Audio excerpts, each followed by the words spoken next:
of the specific factors model.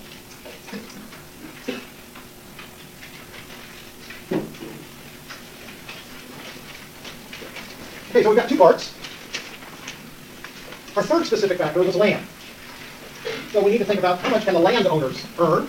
And of course, again, it will depend upon supply and demand.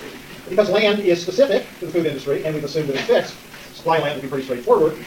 The demand for land will depend upon the price of food, as well as the marginal product of land in the food industry.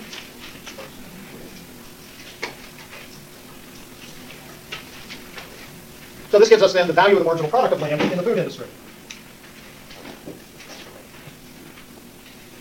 And that makes it easy to fill in this diagram. Our supply of land is still fixed.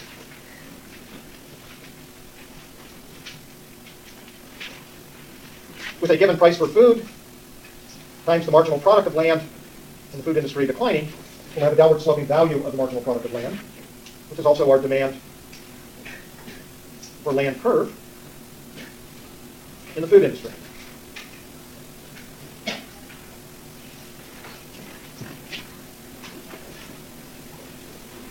We get the intersection point where supply equals demand, and that gives us our equilibrium return on land. So this is the equilibrium real rate for land. And in this area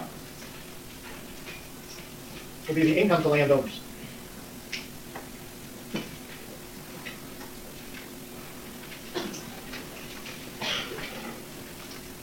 And this is part 3. Okay, there are only 7 more parts.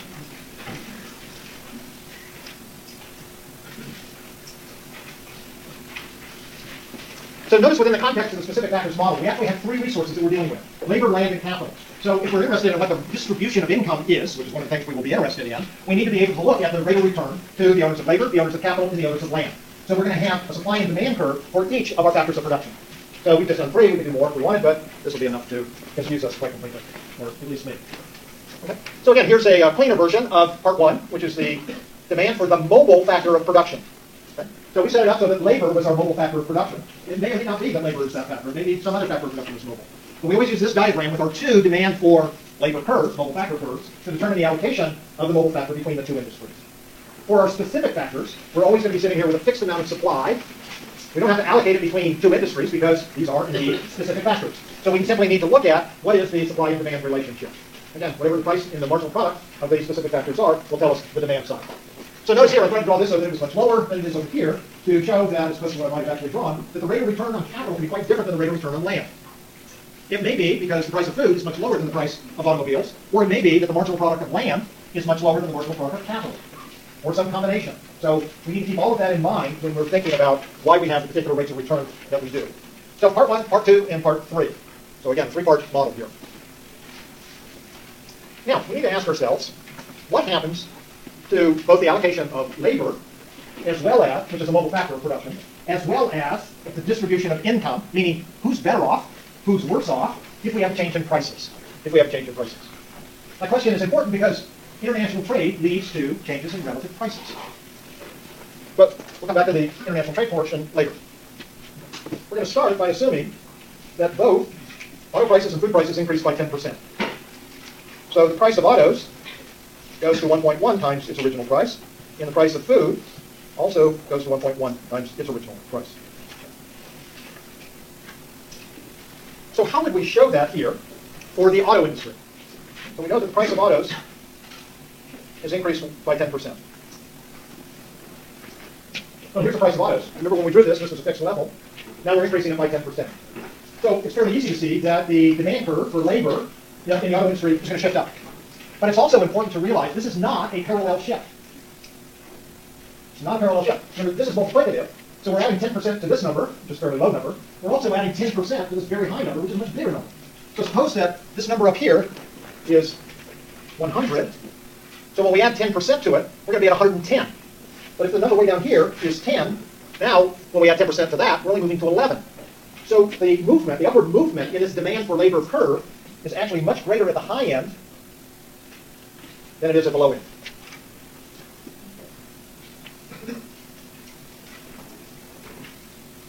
Okay. So in some sense, it's a bias shift up. There's a bigger movement at higher prices, bigger numerical movement at higher prices than it is at low prices. Same thing in the food industry. The price of food goes up to 10%, up by 10%. We end up with the same arrangement.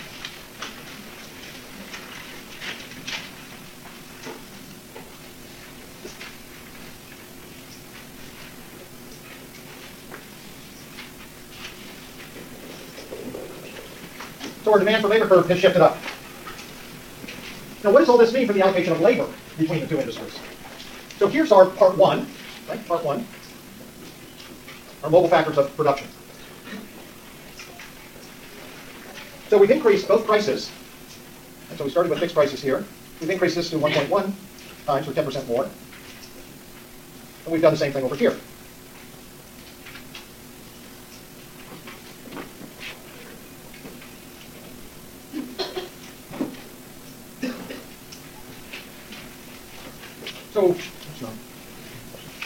So we end up then with the demand for labor curve in autos shifting up by 10%. And we also have the demand curve for food shifting up by 10%. And what we see then is that there is an increase in the nominal wage, the equilibrium nominal wage. We're still going to find where workers are indifferent between laboring in either industry. So we know the wage rates have to be the same. So the wage rate went up in both industries. How much did the wage rate go up by?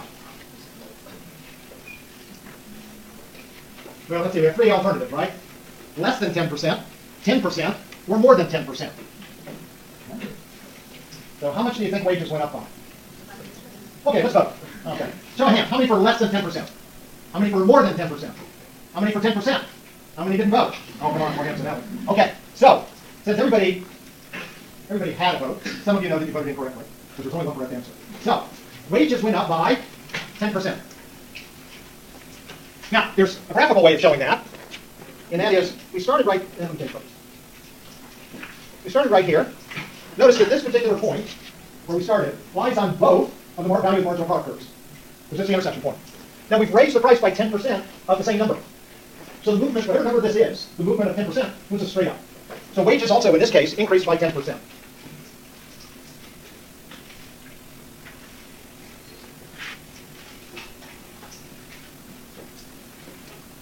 So if all prices rise in the economy by 10%, then nominal wages in the economy will also rise by 10%. So nobody's purchasing power, real wage has changed. So let's think about what that does here in terms of changing the allocation of what we're producing between automobiles and food. So we started with price of autos, relative price of autos, and we increased both of those by 10%, which of course doesn't change the ratio, as these factors cancel out. So the ratio stayed exactly the same. If the price ratio, if the relative prices stay the same, what happens to the slope of the budget line, or the ISO value line? Doesn't change. So what happens to the allocation of output between automobiles and food? Doesn't change. So notice when we have proportional increases in the prices of our products, we see the similar proportional change in the nominal wage, but no change in the allocation of labor. Well, if we don't have any change in the allocation of labor, that's our mobile resource to work in either industry, there's no reason to expect that the amount of automobiles and the quantity of food that we're producing is going to change either. And in fact, our ISO value line is stayed exactly the same. Okay. So now, let's take the price of automobiles and raise it by 10%, and let's leave the price of food constant. Well, you can already tell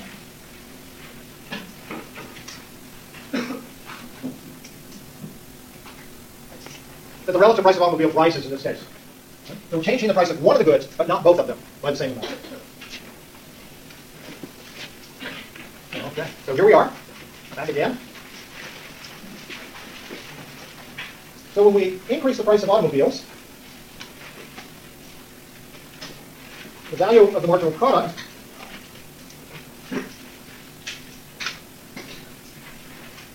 or the demand for labor in automobiles increases. Now, because labor is the mobile factor of production, it can decide whether it wants to work in the auto industry or the food industry. It's going to move where the wage is higher. So we'll see some movement until we get to an equilibrium price that is the same in both industries. So wage rates rise. but they're the same in both industries. Now, let's go back to the question we asked earlier. Do wages rise by less than 10%, 10%, or more than 10%? Should we vote then? Okay. How many for more than 10%? How about we have a really strong union? Okay. 10%. Less than 10%. Okay. So you're absolutely right. Less than 10%. Now, again, we can show that graphically because we know that if this is going to rise by 10%, we will have moved right up to this point. Right? That would be a 10% rise, and there would be no change in the allocation of labor. But in fact, we didn't rise that much. Right? We only came up to here. So wages are now rising, but by less than 10%. So W1 is less than 1.1 times WF, and it's less than 1.1 WA. Okay, so wages rise by less than 10%, the price of automobiles. Notice what else happens. When the value of the marginal product, when the price of automobiles went up, the value of the marginal product of a worker in the auto industry increased. So the auto industry will want to hire more workers. In order to hire more workers with a fully employed fixed labor force, it must attract workers from the food industry. How does it do that? It does that by offering a higher wage. As the auto wage rises relative to the food wage, workers are enticed to come out of the food industry and into the auto industry. As that happens, the labor force, the total labor force in autos increases, and the total labor force in the food industry decreases.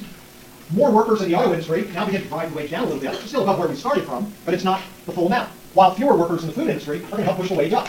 So wages end up rising in both industries. But as we've seen, by less than 10%. So what we see then is the following. An increase in the price of autos by 10%. The price of food is fixed. Okay? Those are our starting assumption. We get an increase in wage by less than 10%. So what happens to the real wage in terms of automobiles? What happens to the workers' purchasing power in terms of automobiles? Goes up, goes down, stays the same. Goes down, right? The price of automobiles rose by 10%, but workers' wages only went up by something less than that. So in fact, the purchasing power of workers when they buy automobiles has gone down. How about the real wage in terms of food? It's gone up, right? Wages have risen, and we assume that the price of food did not change.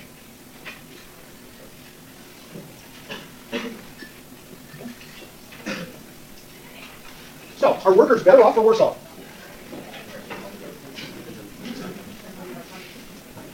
Okay, so it depends, right, on what composition of our spending is. If we spend a large proportion of our budget on food, we're clearly better off. But if we spend a large proportion of our budget on automobiles, we're clearly worse off. So unless we know something about the allocation of consumption, patterns of consumption, we can't say unequivocally whether workers are better off or worse off.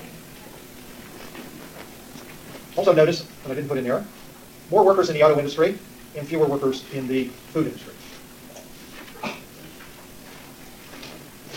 So lots of information is contained in this diagram once we know what happens to the price of automobiles. We can see what happens to the wage rate and the relative amount that wage changes compared to the price. We can see what happens to the allocation of labor. We can also see what happens to the purchasing power of workers in both products. What happens here? So notice now, we'll have a new ISO value budget line that'll have a slope that is steeper. Right? The price of autos, the relative price of autos, has gone up. So the new budget line will have a slope something like that.